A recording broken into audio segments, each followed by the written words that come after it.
Hello everyone, welcome back to Commerce Gallery. तो आज मैं आप लोगों के लिए लेके आई हूँ क्लास 12th का मैक्रो इकोनॉमिक्स का some basic macroeconomics concept में नेक्स्ट टॉपिक। तो जो आज का टॉपिक रहने वाला है उस टॉपिक का नेम है circular flow of income and types of flow.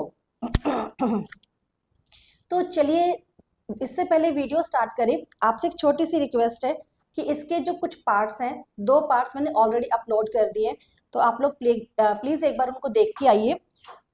और चलिए विदाउट एनी डिले अपना टॉपिक जो हम स्टार्ट करते हैं। टॉपिक का नेम है सर्कुलर फ्लो ऑफ इनकम। अब पहले हम लोग इकोनॉमिक्स में इनकम कैसे जनरेट होती है उसे सीख लेते हैं, तब इस टॉपिक की बात करेंगे। तो सबसे पहले इकोनॉमिक्स में होते हैं 4 फैक्टर ऑफ प्रोडक्शंस। पहले का नेम है लैंड, सेकंड का नेम है लेबर, थर्ड का नेम है कैपिटल एंड फोर्थ का नेम है एंटरप्रेन्योर। तो लैंड के बदले में क्या रिटर्न में दिया जाता है, दैट इज रेंट। जैसे कि हमें अगर बिजनेस करना है, अगर बिजनेस करने के लिए आपको कोई लैंड चाहिए तो आपको उसके बदले में रेंट देना पड़ेगा, यानी लैंड से रेंट की इनकम जनरेट होती है इस फैक्टर से। लेबर जो फैक्टर है, फैक्टर ऑफ प्रोडक्शन, प्रोडक्शन करने के लिए लेबर की रिक्वायरमेंट पड़ती है, बिना लेबर के आप प्रोडक्शन नहीं कर सकते, लेकिन लेबर को रिटर्न में क्या देंगे, दैट इज वेजेस। अब बात करते हैं कैपिटल। कैपिटल का मतलब वो पैसा जो बिजनेस में लगाया गया। अब बिजनेस में पैसा लगा के हम क्या खरीदेंगे, मशीनें खरीदेंगे, रॉ मटेरियल खरीदेंगे। तो कैपिटल का मतलब जो आप मशीनें खरीदने वाले हैं, रॉ मटेरियल खरीदने वाले हैं, इससे बिजनेस में जो इन्वेस्ट होगा। लेकिन ये पैसा आपने बैंक से लोन पे लिया है या इवन दैट खुद का भी है, तो इसके बदले में कौन सी इनकम दी जाएगी, दैट इज इंटरेस्ट। इंटरेस्ट की इनकम जो है कैपिटल से जनरेट होती है।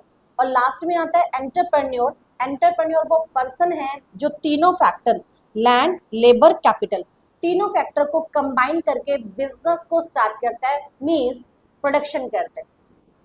अब जो प्रोडक्शन करेगा तो रिस्क लेगा, तो रिस्क के बदले में उसे क्या मिलने वाला है, उसे मिलेगा प्रॉफिट। तो ये सब क्या होती है, ये है आपके रिटर्न्स फैक्टर ऑफ प्रोडक्शंस के बदले में, यानी उनको रिटर्न्स में क्या मिलता है, और इसे हम लोग डिस्ट्रीब्यूशन ऑफ इनकम भी कहते हैं।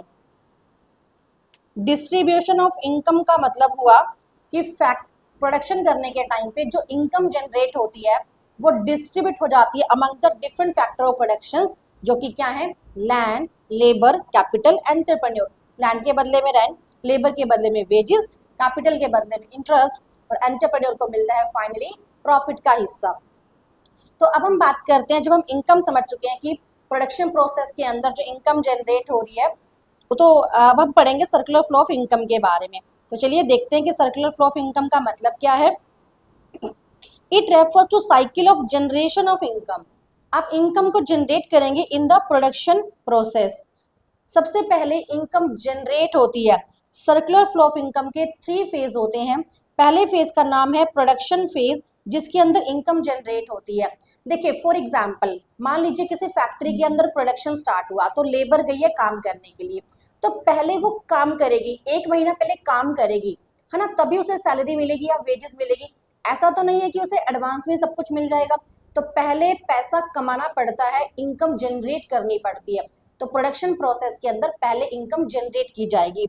सेकंड क्या होगा, इनकम को किया जाएगा डिस्ट्रीब्यूट। अब आपने 1 महीना काम किया, अब आपको क्या मिलने वाली है, वेजेस मिलने वाली। इनकम जनरेट करके अब आपको जो वो सैलरी मिलेगी, यानी जो वो इनकम मिलने वाली है, वेजेस मिलने वाली है, उसे हम बोलेंगे डिस्ट्रीब्यूशन फेज। तो डिस्ट्रीब्यूशन फेज में क्या होता है, आपको वेजेस मिल रही है, किसी को रेंट मिल रहा है, किसी को इंटरेस्ट मिल रहा है, और किसी को मिल रहा है प्रॉफिट का हिस्सा। और देन फाइनली जब ये इनकम जनरेट, आपको इनकम मिल गई, अब इनकम आपके हैंड्स में आ गई, तो उसका क्या करेंगे, उसे खर्च करेंगे यानी डिस्पोज करेंगे, तो उसे हम बोलते हैं expenditure phase. Third phase circular flow of income का होता है एक्सपेंडिचर फेज, जहाँ पे किया जाता है यूटिलाइजेशन ऑफ इनकम, यानी इनकम को खर्च किया जाता है। अब खर्च किस पे किया जाएगा, उन गुड्स एंड सर्विसेज पे जो प्रोडक्शन प्रोसेस के अंदर जनरेट हुई थी, फैक्ट्री में जो सामान बन रहा है, ठीक है, उससे इनकम जनरेट हो रही है। और जब आप खर्चा कर रहे हो तो फाइनली वो अमाउंट कहाँ पहुंच गया है, प्रोडक्शन फेज में। तो इस तरीके से इकोनॉमी के अंदर ये फेज घूमता ही जाता है, प्रोडक्शन से डिस्ट्रीब्यूशन, डिस्ट्रीब्यूशन से expenditure. Let's read the definition now. देखिए सर्कुलर फ्लो ऑफ इनकम क्या है, cycle of generation of income in the production process and its distribution among the factor of productions. बांटना among the factor of production, जैसा कि आपको मैंने अभी बताया कि वेजेस, रेंट, इंटरेस्ट और प्रॉफिट की फॉर्म में इनकम डिस्ट्रीब्यूट हो जाती है, and then its use in the finally expenditure करना इसका फाइनली, ठीक है, एक्सपेंडिचर फेज में जो आपका है आप फाइनली से एक्सपेंडिचर कर देंगे।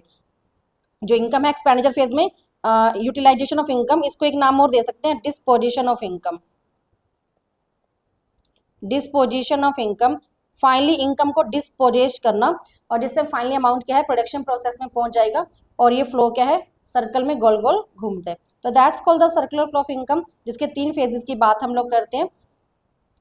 चलिए नेक्स्ट टॉपिक जो है हम लोग देखेंगे यहाँ पे। अब जो ये आप लोगों ने सर्कुलर फ्लो ऑफ इनकम देखा, सर्कुलर फ्लो ऑफ इनकम में 2 तरह के फ्लो की हम लोग बात करते हैं, एक होते हैं रियल फ्लो, एक होता है आपका मनी फ्लो। सबसे पहले सीखेंगे रियल फ्लो के बारे में। तो रियल फ्लो क्या है, उससे पहले हम कुछ चीज और सीखेंगे। आपकी इकोनॉमी के अंदर 4 तरह के सेक्टर पाए जाते हैं। किसी भी इकोनॉमी में, किसी भी इकोनॉमी की जब हम स्टडी करेंगे तो 4 तरह के सेक्टर्स होते हैं। पहले सेक्टर का नाम होता है हाउस होल्ड सेक्टर। अब ये हाउस होल्ड सेक्टर क्या करता है, ये house hold sector goods and services को कंज्यूम करते हैं, यानी हम लोग। सेकंड आपका होता है प्रोड्यूसर सेक्टर। प्रोड्यूसर सेक्टर कौन है, प्रोड्यूसर सेक्टर ये वो सेक्टर है जो गुड्स एंड सर्विसेज प्रोड्यूस करते हैं, यानी एक तरीके से आम भाषा में बोले तो फैक्ट्रियों के जितने भी मालिक हैं वो क्या कहलाएंगे, वो प्रोड्यूसर्स कहलाएंगे। थर्ड आपके पास है गवर्नमेंट सेक्टर।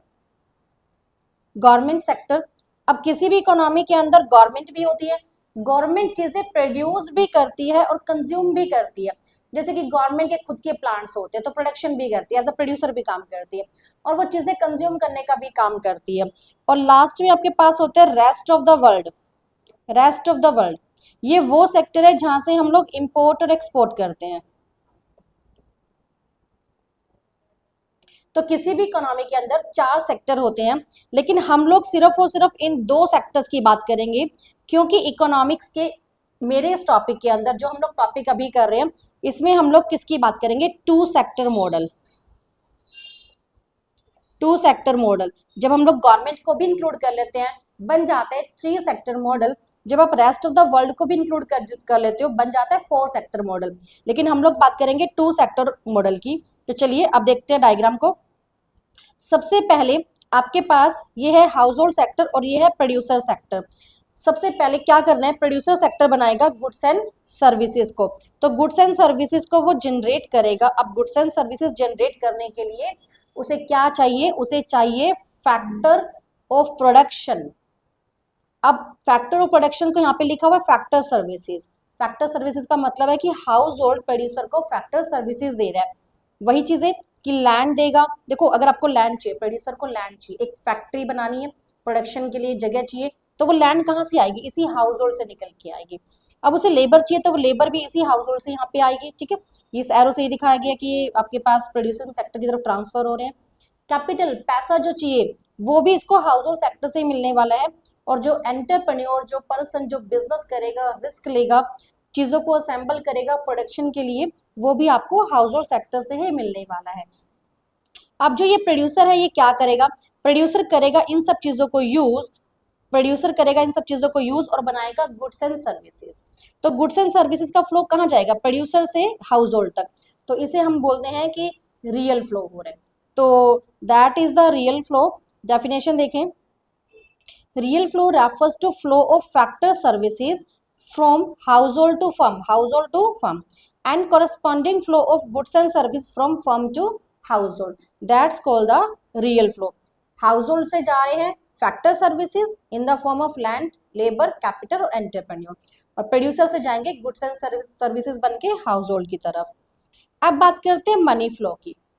मनी फ्लो क्या होता है, मनी फ्लो में अभी इसी फ्लो की हम बात करें, इसी डायग्राम में अगर हम देखें, हाउस होल्ड सेक्टर ने प्रोड्यूसर सेक्टर को फैक्टर सर्विसेज दी, लेकिन क्या वो फ्री में देगा, नहीं, आंसर इज नो।